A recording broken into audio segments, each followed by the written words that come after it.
Hey guys, welcome back to Clownfish TV. This is Kneon. I am not here with Geeky Sparkles. I am going to talk about Star Trek. And it looks like this new Star Trek for Gen Z. That's what they're calling it. I'm not even kidding. They've been calling it Star Trek for Gen Z. Check this out. This is coming from The Hollywood Reporter. Yeah, Star Trek Academy is going full Gen Z. Well, anyway, it looks like it's already canceled. So this shouldn't surprise anyone. I mean, with everything going on right now at Paramount and Skydance, they've been canceling all of their Star Trek projects. I was very surprised this one happened. The only thing I can think here is that it was too far in the production pipeline to kill it. So they're just like, okay, we'll just crap out the season and call it a day. I fully expect, and I could be wrong, but I fully expect that Star Trek will get rebooted, completely rebooted at some point in time at Paramount. I mean, they could just call the guys who are working on the Orville. I mean, that would be the easiest thing to do, but they won't. And this looks like a joke. I mean, I watched the trailer for this, and it was very much every DEI checkbox you could think of at Starfleet Academy. And we even had, I think, the janitor whistling the Star Trek theme song. I'm like, no. And then we had Holly Hunter saying, to boldly go where no one has gone before at the Academy. I'm like, no. We don't say that in the show. We don't say that in the show. We don't whistle the theme song. We don't acknowledge the theme song in the show. But this is also the same Star Trek that in Strange New Worlds had a musical number with singing and dancing Klingons. And I just happened to be half watching Strange New Worlds the other day. It was on the Pluto Star Trek channel. They're actually cycling Strange New Worlds in with the original series and Next Generation. And I was only half paying attention. I was cooking dinner and I'm like, is that a holodeck?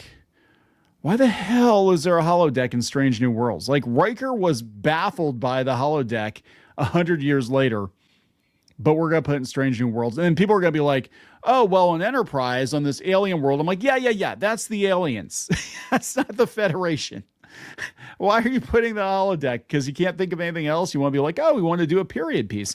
And that whole episode wound up kind of roasting the hell out of the original series. And then I found out it was actually directed by Jonathan Frakes. I'm like, dude, you were there, man. You were there. And there was no holodeck until Next Generation. But whatever. It's just a TV show, right? Anyway, we're going to talk about this rumor. Before we get into it any further, please subscribe for more pop culture news, views, and rants, guys. This is coming from Cosmic Book News. And again, we'll talk about the context. The context is that everything else, Star Trek, is getting canceled. Discovery, Strange New Worlds, Lower Decks, whatever they call it. I've actually never watched Lower Decks. Some people said it was okay. I don't care. And this one I was really surprised by. I was like, yeah, why are we doing more Trek in this era when it's clearly over? And now they're talking it might be canceled already.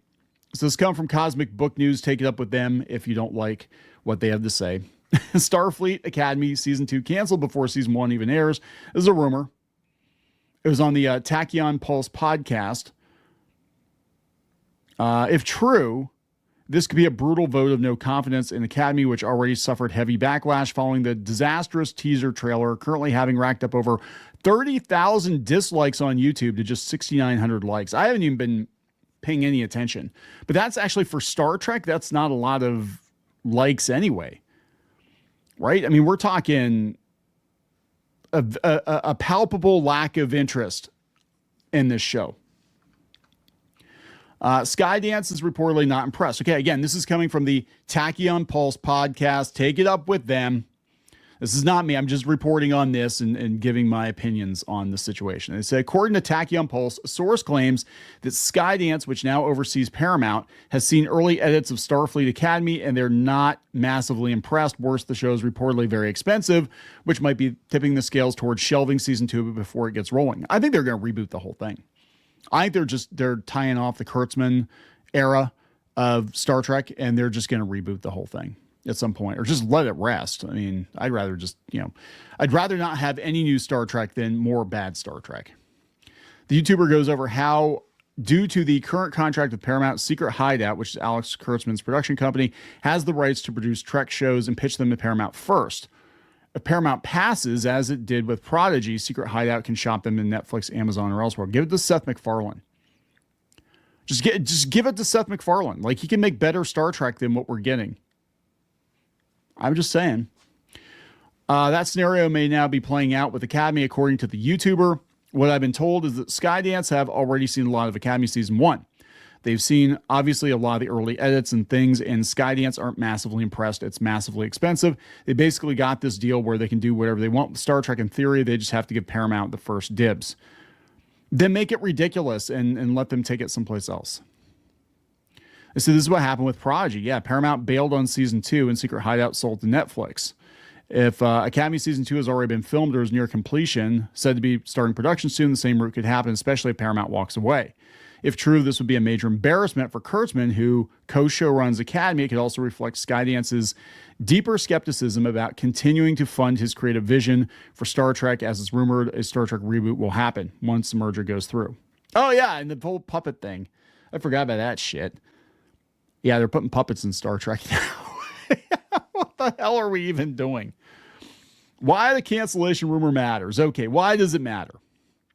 Even if Season 1 airs on Paramount Plus in 2026, a canceled Season 2 would send a clear message the studio isn't confident in the product. It would also seemingly corroborate the rumors of a full Star Trek reboot under Skydance. I think they need to. And people are like, well, remember, Skydance was a co-producer or something in the movies, the Kurtzman era movies, but the movies weren't as bad as Discovery, in my opinion. The movies weren't as bad as Strange New Worlds. And I actually had hope for Strange New Worlds. I watched some of it, and I'm like, no, there's just so many things that just aren't jiving with original Trek at this point. I'm like, Vic Mignogna's show does it better than official Star Trek. Hell, again, The Orville gets it. The Orville gets it. It was supposed to be a parody of Star Trek, and it's better Star Trek than official Star Trek. Just put Seth MacFarlane in charge. Get Brandon Braga, and is it Braga or Braga? Get him to come on, get some 90s style Star Trek going. I'd be okay with that. Or just don't do it at all. You could do that too. Just don't do it at all. So they're having a huge shakeup at Skydance and Paramount. It's coming from the New York Post. David Ellison reveals a leadership team.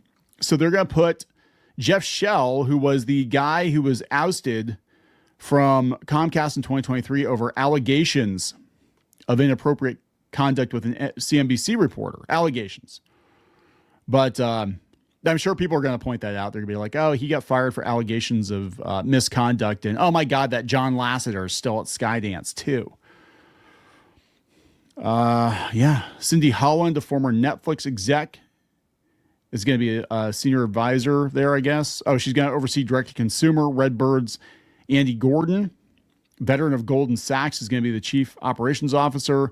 And Dana Goldberg and, Josh Greenstein are going to be the co-chairs of Paramount Pictures. I feel like I should know who these people are. I don't really give a shit.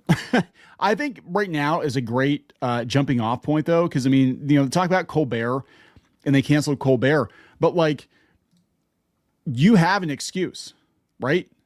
You have an excuse. You want to get rid of this Star Trek? You want to get rid of Kurtzman era Star Trek? Just say, hey, the company changed hands. We're gonna start over.